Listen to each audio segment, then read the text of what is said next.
Good morning, it's Valerie here. Happy Sunday to you. Mother's Day, it's a messy thing. And here is why I think it's a messy thing.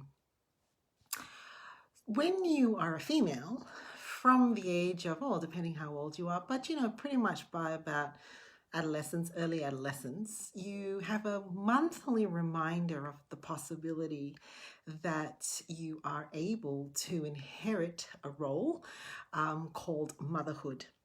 And when you're younger, and every month this comes, you see it as a big inconvenience.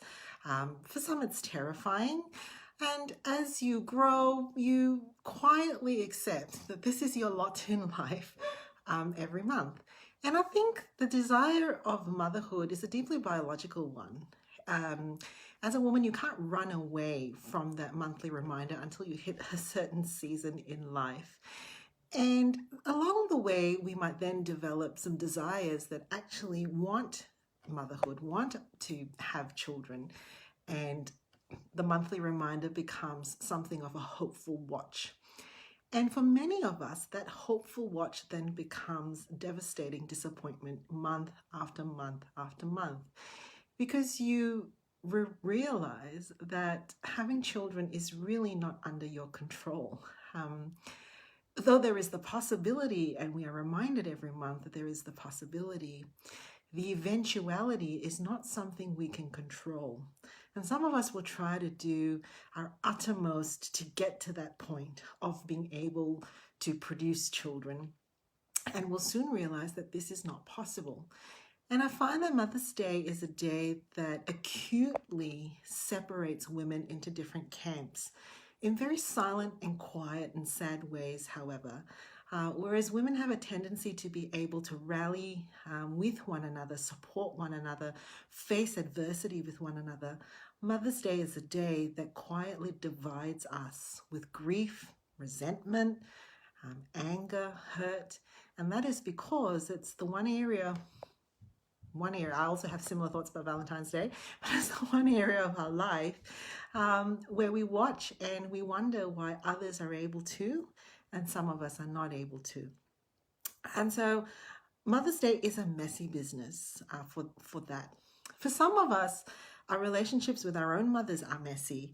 It's a day that highlights again another kind of inequality or division amongst our ranks, because some of us will observe that we have very warm, binding relationships with mothers, and some of us will see that that is not what we have. And again, it's another hope that we have to deal with. Some of us have biological mothers, some of us have adopted mothers, some of us don't have either of those. And again, it's a day that sets us aside, thinking, and men and women alike, I suppose, in that respect, where we grieve our mothers, our relationship with our mothers for those reasons. Mother's Day is the sort of day that also brings about for some of us women who have lost children, whether through a miscarriage, a stillbirth, through health, illness, accident. It is again another situation where we may come into spaces where we would normally feel supported and welcomed and included and find ourselves actually being separated.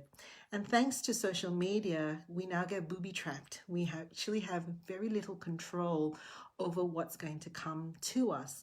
And it's not the kind of day that you want to dampen for other people and say, I'm just not feeling the good vibes here. Please excuse me if I don't participate in your celebration because I'm actually grieving.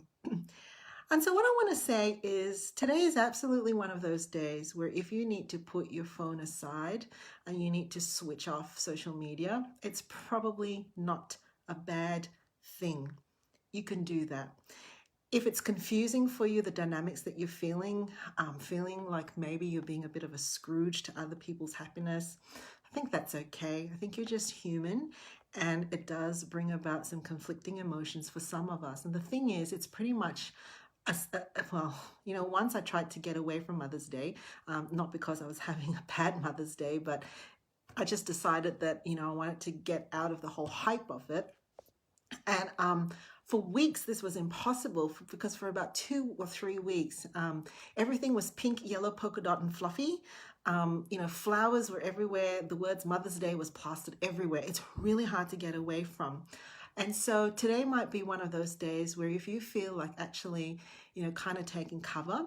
But what I would suggest is why don't you reach out to the people in your world that do help you to feel like you belong, that do help you to feel that you are loved, and whom you love deeply, And that's a really personal choice. If you've got families or if other people's children feel like your children and that's something that you today feel like you can be a part of through physical distancing, why don't you reach out to it? I think it's an incredible private and personal space. And if you can find a way to protect yourself, if these are the things that you are feeling, then please do so. And if it's a day where you also need to feel loved and to love others, then why don't you let some people whom you trust and you feel safe with know that as well. And know that in about tomorrow, it's all going to disappear, right? The pink, they'll still be on sale, the pink, the yellow, fluffy polka dot type of stuff. But in a day or two, it will go away, right? Your pain won't, your ambivalence won't, but at least it won't be, you won't stay in this aggravated space for long. If this gives voice to what you're feeling and you feel like this might be a helpful thing to share and to put others onto, by all means, please do. So let me finish by saying, have a wonderful Sunday. Take care.